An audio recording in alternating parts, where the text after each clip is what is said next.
Toda essa discussão da Banco Central independente, etc., recebe um conjunto amplo de críticas, né? A eficiência desse modelo de Banco Central independente, a eficiência política monetária através de um Banco Central independente recebe muitas críticas, né? As primeiras, vamos dizer assim, estão formuladas mais do ponto de vista empírico. Os próprios proponentes não têm, eles próprios não têm encontrado empiricamente nenhuma vantagem especial ou específica do Banco Central independente para a estabilidade de preços, né? Então, segundo, por exemplo, Kuckerman, Neyapati e Webb, os resultados preliminares apresentados no trabalho deles indicam a existência de uma causalidade positiva nos dois sentidos, entre a inflação e a rotatividade dos dirigentes do Banco Central. A rotatividade dos dirigentes seria a independência, né? Quanto menos rotativo, mais independente. Então, eles veem a correlação vai dos dois lados. A independência do Banco Central é apenas um dos muitos fatores institucionais que garantem a estabilidade de preços. Não é o único, provavelmente nem o principal. Kukan ainda é mais incisivo em outro trabalho, em que ele diz os índices existentes que mediriam a independência do Banco Central são indicadores incompletos e cheios de ruídos, quer dizer, não servem para medir nada. Alesina e Summers concluem que os resultados por eles apresentados não são conclusivos, visto que nós olhamos os dados apenas de uma forma muito superficial. Bom, de forma superficial não deveriam ter feito.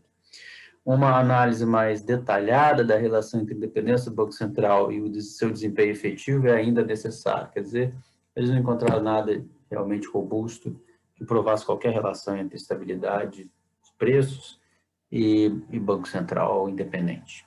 E Kuckerman vai ainda além e diz: a elevada independência do Banco Central não é necessária para a estabilidade de preços.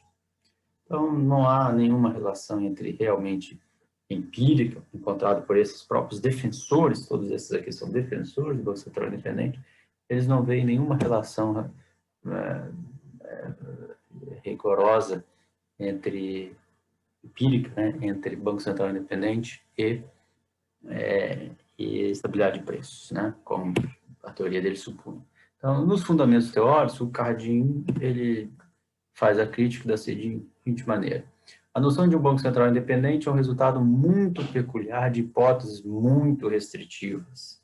Então, é um conjunto de hipóteses que dificilmente você encontra na realidade. Para permitir que o Banco Central independente tenha algum sucesso, você tem que restringir muito o arcabouço, né, em que isso vai ser aplicado. Muito distante da realidade. Permitam-me começar por então, Alan Blinder, que é um economista acadêmico, mas também participou do Banco Central. Permitam-me começar por uma não confissão. Durante minha curta carreira como um banqueiro central, eu nunca experimentei tal tentação. Tentação é o viés inflacionário, né? Nem acredito que meus colegas o tenham feito. Eu acredito firmemente que este problema teórico da inconsistência temporal, quer dizer, eu anuncio uma meta e faço outra coisa, é um não problema no mundo real. Quer dizer, normalmente o que o Alan Miller está dizendo normalmente o Banco Central vai fazer aquilo que está ao seu alcance para alcançar a estabilidade de preço. Ele não vai mentir, né? Finalmente, nós temos uma crítica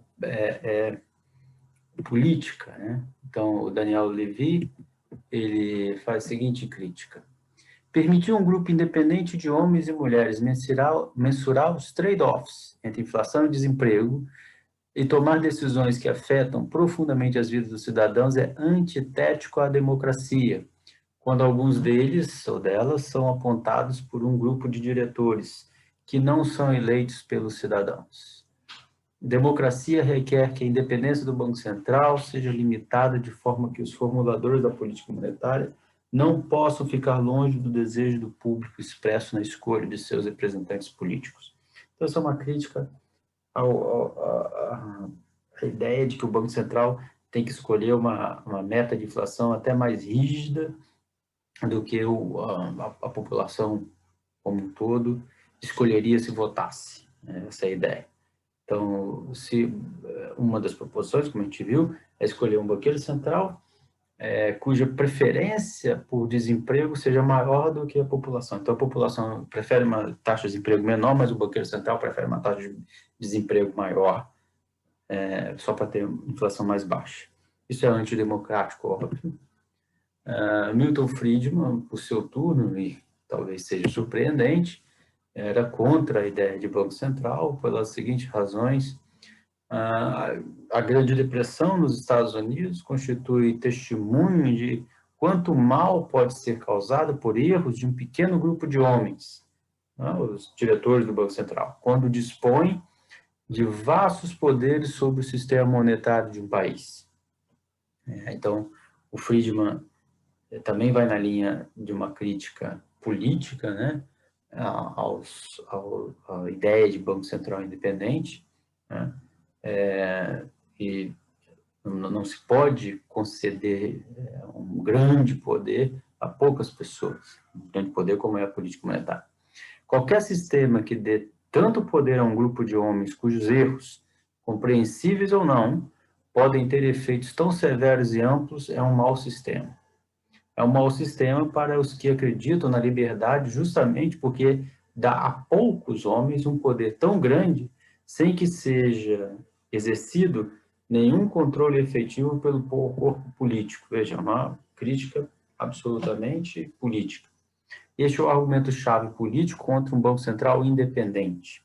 Mas é um mau sistema, mesmo para os que propõem a segurança acima da liberdade. Erros, compreensíveis ou não podem ser evitados em sistemas que dispersam a responsabilidade, mas dão poderes amplos a um pequeno grupo de homens e, portanto, tornam ações políticas importantes altamente dependentes de acidentes de personalidade. É este o argumento-chave técnico contra a existência de um Banco Central independente.